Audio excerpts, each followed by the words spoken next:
And now under Hansi Flick, you can even see in a game where they were reduced to 10 men. They were sensational. They have progressed as a club massively, and they are one of the candidates. They took it to Benfica with a man down the whole game. They controlled. They had more possession with a man down.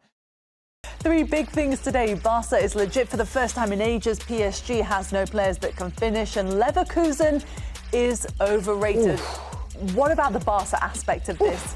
Is this true, Thomas? Has Thomas got a point? Nico, is Barcelona legit for the first time in ages this season?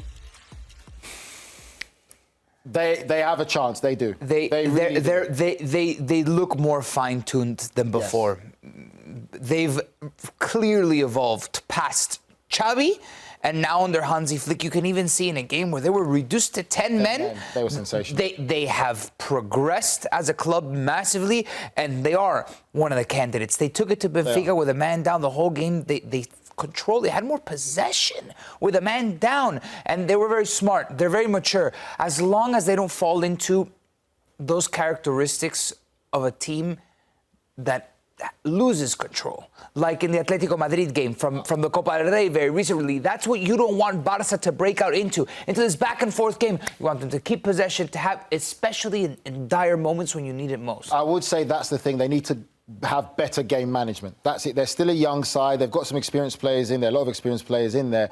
But the game management aspect is a bit of a worry for Barcelona. The biggest risk they take is that high back line, and they play it and they stick to it. But they'll die on the hill for that. It worked well today, but against... No, it worked... No, stop. But it's worked well all season long, and that's the thing. We say against teams, maybe like a Liverpool, maybe like against a PSG, against Real Madrid, it worked several times already. And we've said that. And I was skeptical about it from the very beginning.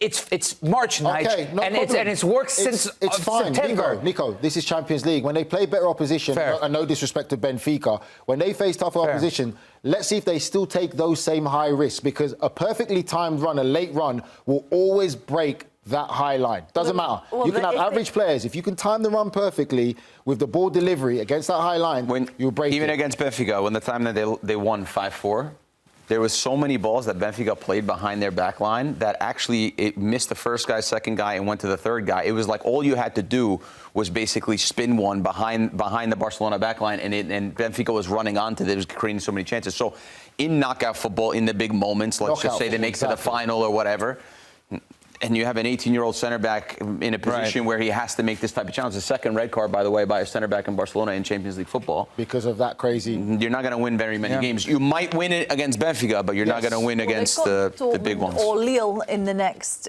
round, if they can get past Benfica. The way that the bracket could potentially shape out for them is really interesting, isn't it? Because then they've got either the winner of Bayern and Leverkusen or Inter, who beat Feyenoord 2-0 today. I feel Lille will probably be the one that gets through in that Dortmund side. I don't see Dortmund getting through that, especially going to northern France in the second leg. And again, Lille, if Barcelona get through, I think Lille will be a difficult opposition for Barcelona than Dortmund when it comes to that. In theory, though, more organised in the sense of being able to hurt without the ball. Yeah, and they have a couple of X factors also, Lille, right? They're an interesting team if they are to get through, and it'll be a fun matchup to watch. But in theory, Barcelona should get past Dortmund and Lille, just given the way that both teams are played. It should, right? Everything on paper is easier said than done. But I want to go back to this concept of Barcelona losing control in certain games, because today they had a very mature performance. And well, they were forced to. And after the 4-4 in the Copa del Rey, Hansi Flick really honed in on, we're a very young team. And sometimes they do get caught in these situations where Atletico Madrid was, all right, you want to go? Let's go. Let's rumble.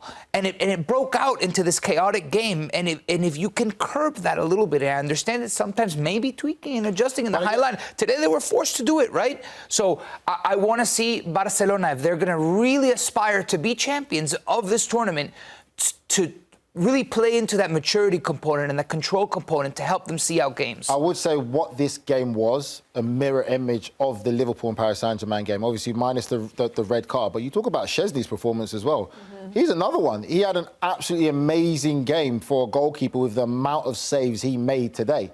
So now if that was a different opponent, if it wasn't Benfica, we'll be having a different conversation maybe. We'll talk about, again, it's the risk of how Barcelona play this whole high line and how they want to play the football, that against better opponents who will be more clinical and take those chances, we could be having a completely Well, different they've had conversation. 6 red cards, Barcelona, in all competitions. But so many top teams, we talk about the difference for them getting to the next level is this striker. And Barcelona have got 2 that are putting up numbers like that. Surely this is one of the best additions we've seen of this team. Yeah, and the amount of goals they score, but I think it gives you 2 different looks, right? We talk about Dembele, and he's more, I would actually classify him more as the Raphinha mold, right? Where he can take you 1v1 and finish these type of finishes that we just saw. And Lewandowski, then they have this monster in the middle that gives you like sort of the Harry Kane more, like where he can score with his head and his timing is amazing and he knows where the ball's going to fall to. So they have both. Most teams you can only pick between one, but they have both, and that's why they score a ton of goals. And when you're defending, it's not like, oh, we just got to worry about this guy. Then you got to worry about Raphinha on one side, and there's so many options for them as well. But 18 goals through 9 games through 2 strikers. Crazy. I mean, I don't know if that's happened before. That's a lot of goals. Mm-hmm. Here's a look at Raphinha's numbers in all competitions this season. 40 matches he's played, 25 goals, 17 assists. They're at the top of the La Liga table. How much do you think this season, Nigel, the pressure is on them to win a significant trophy? Because it's not just Raphinha and obviously Robert Lewandowski, but we were just talking earlier about Lamine Yamal and the young players that they've got in with these experienced players as well. It's really well balanced. And Szczęsny today, as you mentioned. Yeah, but there's always a pressure. It's Barcelona. Is When there you more wear this that, there's season? always a pressure. Every season there's a pressure. It doesn't matter what the situation is. You playing for Barcelona, there's always a pressure to win. You first want to win La Liga. If it's not, you have to win something. So that pressure never goes away when you play at Barcelona. Some other clubs, you can say there's different aspirations. But when you're at the top, like Barcelona or Real Madrid, some of these other top teams in the world, Inter Milan, there's always a pressure. This is what comes with it for playing for the top 1%.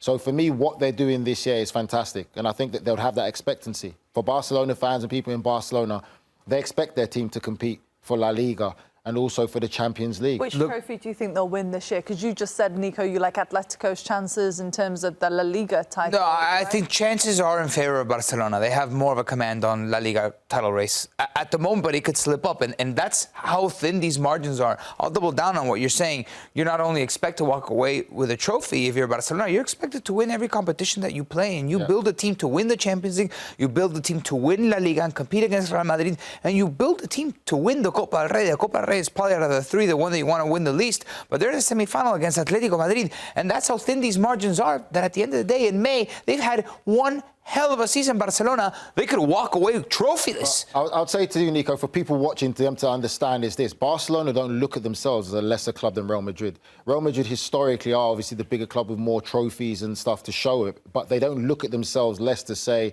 we're underneath Real Madrid. They put themselves on the same level as Real Madrid for representing their club and what it means to play for Barcelona, and they want to win everything they're in. Nothing but winning is satisfactory for Barcelona.